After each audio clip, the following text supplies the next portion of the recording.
On the show today, General Motors and Ford forced to accelerate their EV investments. Also, what's the most reliable, the best EV charging network in the US? Somebody thinks they know. I disagree. Lightyear One, that efficient car, gets tested, and 1,000 new EV chargers in Australia. Well, good morning, good afternoon, good evening. Wherever you're watching this around the world, welcome to EV News Daily Online. My name is Martin Lee. I go through every EV story so you don't have to. This show also available as an audio podcast. Check it out everywhere that you get your podcasts. Apple, Google, Spotify, and the rest. And if you like what we do here, I'd invite you to always have a look at the Patreon page, Patreon/EV News Daily. It's how we put this show on the air every single day. Okay, let's kick off with the news, and there's going to be an open day here in the UK for the Model Y from Tesla on the very first day that it's released. An EV display day by one of the sponsors of this show, RSEV, rsev.co.uk. Check out Richard Simons and what he does, his great YouTube channel as well. All EV owners are invited. Loads of EVs are going to be there. Come and show your car, he says. Every single Tesla.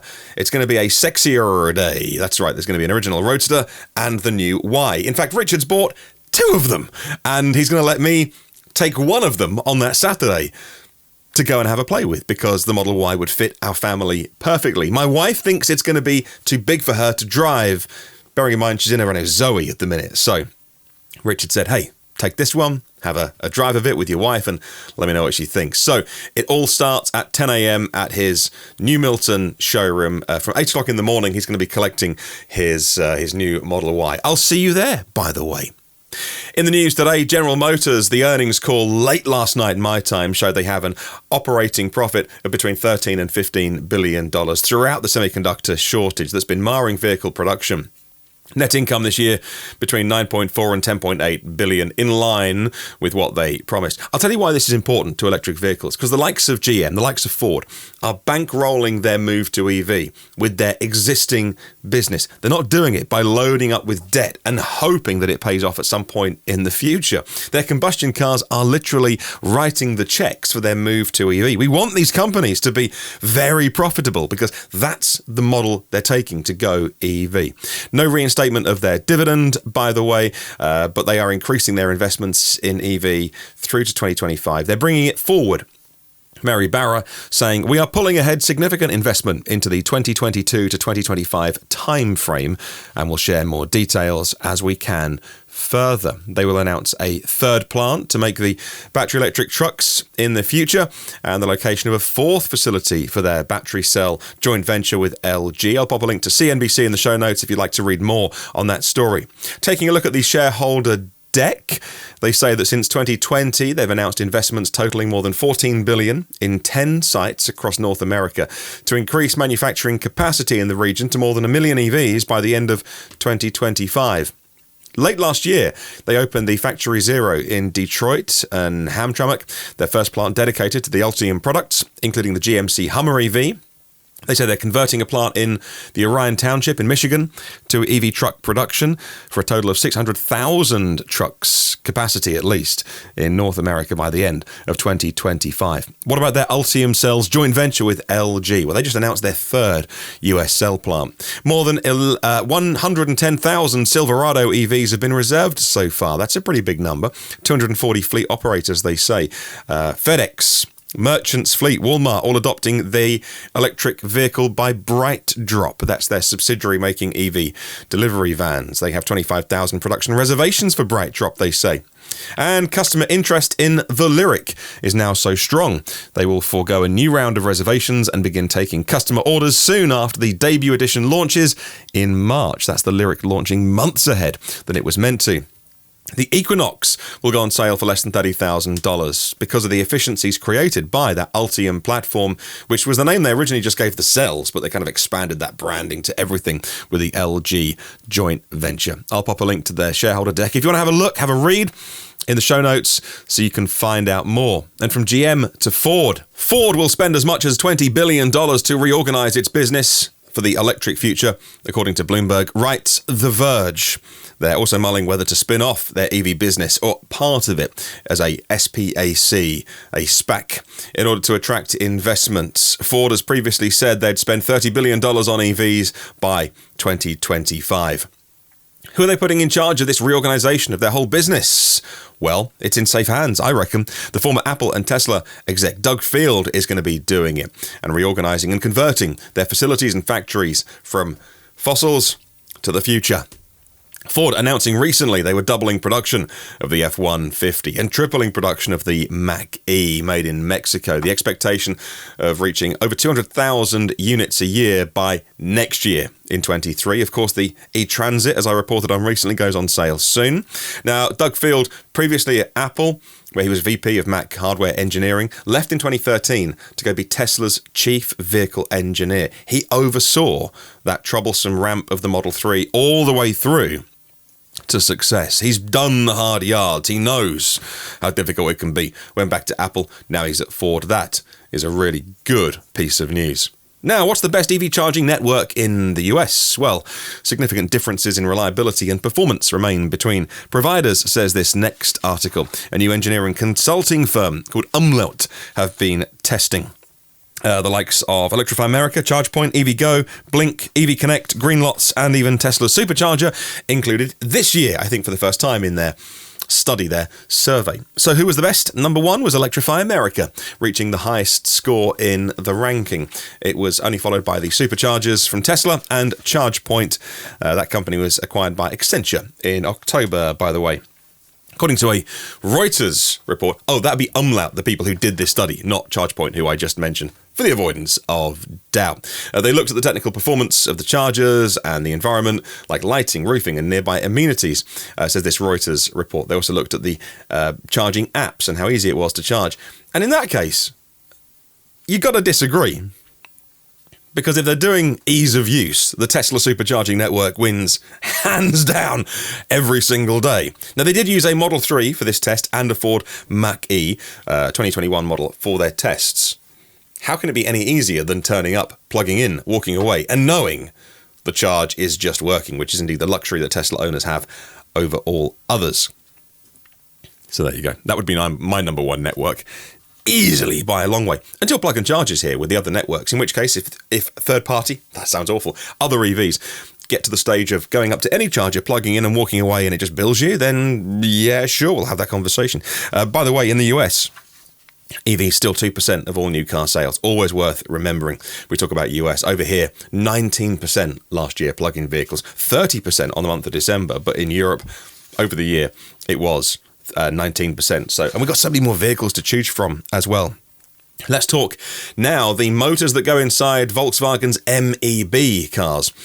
Now, you can't do it all yourself if you're making a lot of vehicles, and indeed, VW have gone to Magna, really highly regarded business in the world of automotive. They make the motors for they're called secondary eDrive motors. In other words, the front axle motors for the ID4 on the MEB platform. The power it comes from the induction type motor. There's also an integrated single-speed gearbox, the high-voltage inverter, and all the corresponding controls as well. About 80 kilowatts from that front motor on the ID4. So in case you're thinking VW do it all, Magna saying, hey, serial production has begun of this motor that we're supplying to VW. Now, a brilliant interview by Associated Press with JB Straubel, former CTO of Tesla, and now the CEO, founder of the recycler Redwood Materials. His vision is to create a loop of recycled supplies of lithium, copper, nickel, cobalt, and manganese. And he's been talking about how his company, now with 300 employees, has been recycling. And some fascinating quotes. Let me read a few out to you, because it's like this guy is not only an expert in the field, but at the forefront of recycling. And, a lot of, you're into EVs, I'm into EVs. A lot of people will say, well, the batteries last 5 minutes, they go into landfill. A couple of things that I thought were interesting that he said. He said, we've actually had more feedstock than we can process in the first few years of our ramp up, just based on a combination of production scrap from the lithium-ion manufacturing process, as well as a whole diversity of consumer lithium-ion batteries, lawnmowers, cell phones, and toothbrushes. Can't believe they're recycling those. But yeah, I sometimes flippantly say, like, battery recycling is a great thing, but EV batteries are lasting so long, there aren't any. He says, yes, there are. And he knows better than I do. So Yes. Lithium-ion batteries are one of the highest value materials to recycle, he says, of modern consumer goods. It's just that it's difficult and tricky to get the elements out. He says Redwood isn't profitable yet because we're growing so quickly, but the actual operations of recycling those batteries, that's profitable right now. And that's really good news. And he also says it almost sounds too good to be true, but you can absolutely continue that cycle of remanufacturing, recycling, rebuilding. There's no degradation in the performance of those metals. They actually get better and more pure as they go through additional cycles of manufacturing and refining. So in case, EV haters and doubters say to you, oh, well, even if they do recycle, they can only do it once. Actually, you can do it sometimes with some materials infinitely, and they get better. I'll pop a link to that story from apnews.com in the show notes if you would like to read more. Now, Daimler, maybe you know more, as in the company's now known as Mercedes-Benz, officially, as of yesterday. But Daimler Truck's still a very real thing in North America. And they're going to be building out their own joint venture of a new national charging network for trucking, designing, developing and installing a nationwide network for medium and heavy duty battery electric trucks and fuel cell vehicles, this press release says. I don't know. Start with EVs, eh? It's easier.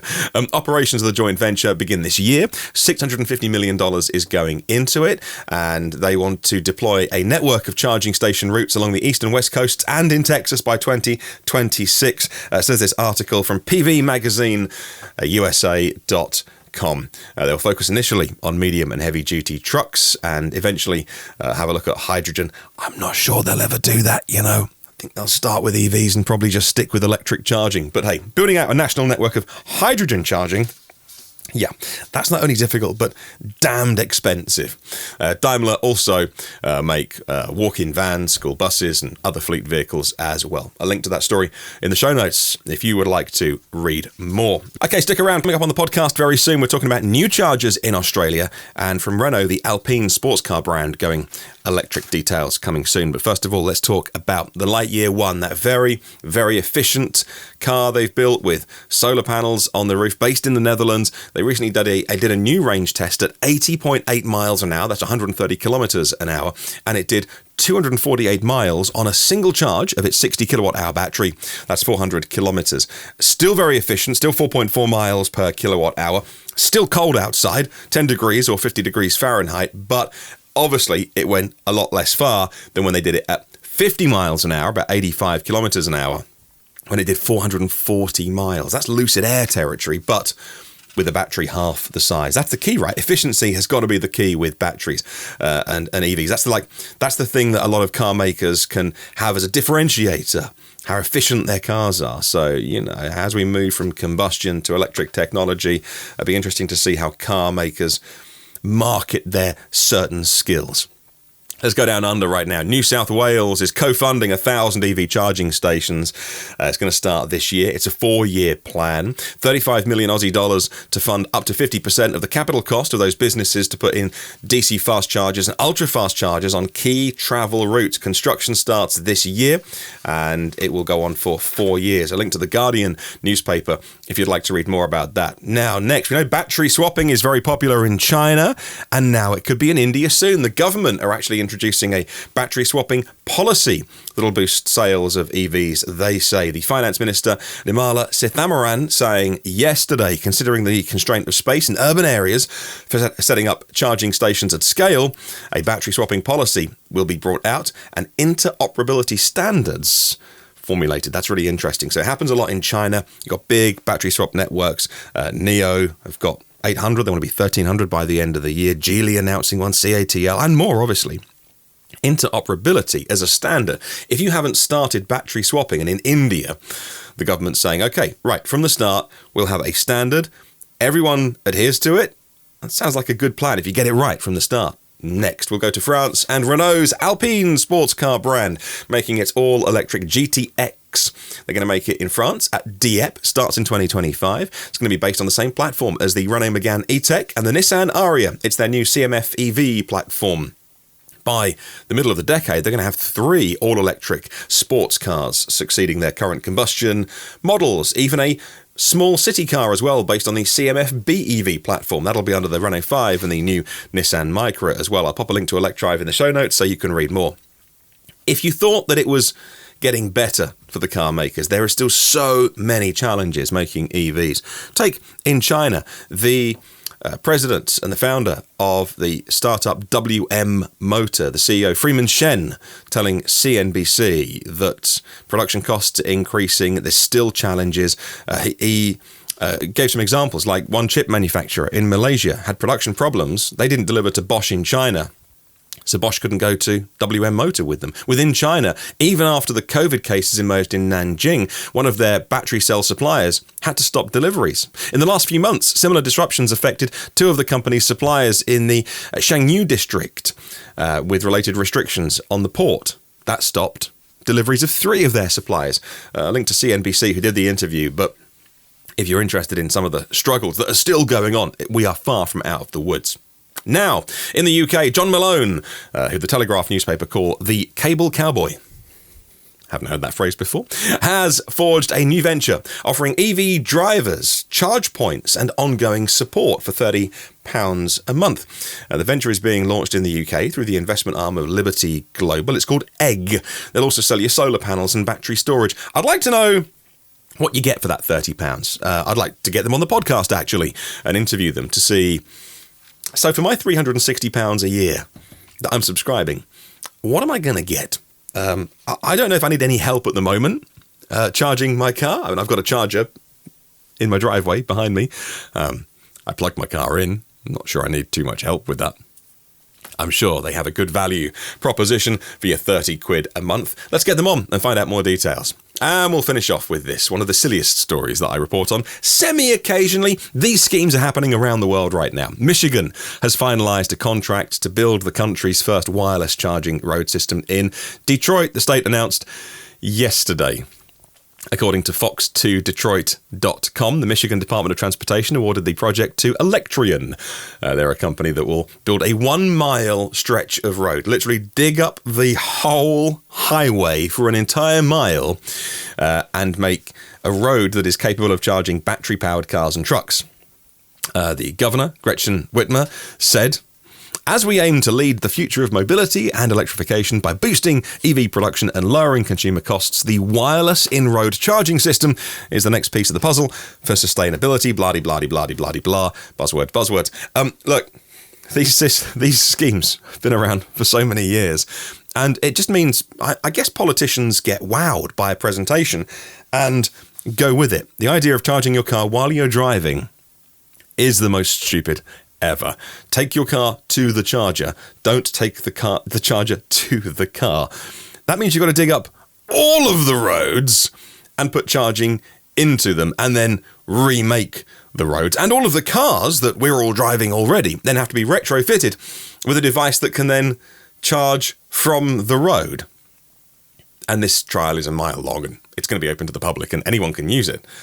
But nobody will be able to use it because nobody will have the cars or trucks to actually use it, apart from a few trial companies and trucks. Some of these you actually have to literally align the vehicle into a groove where something drops down from the vehicle. It's like the overhead lines as well. Great for trams, great for permanent installation. Terrible for the rest of us, but still, they have been clearly very excited about this in Michigan, so good luck to the team there. And that is your news for today. Thank you very much for watching. Hope you're liking this new format, by the way, in Vision. I'd love to get your feedback anytime. Leave a comment below or email me, hello@evnewsdaily.com. Check out the podcast, and you can get it in your audio feed. So if I'm not right for the eyes, hopefully good for the ears, or maybe both. Then you always got the option, so go and subscribe. Hit subscribe in your podcast apps, Apple, Spotify, Google, and all the rest. And if you want to support the show on Patreon, you can do. I'd really appreciate you having a look at patreon.com/evnewsdaily. You haven't got to. It'll always be free, but you're very welcome to have a look and sign up at any of the levels. Have a good one, and I will see you tomorrow.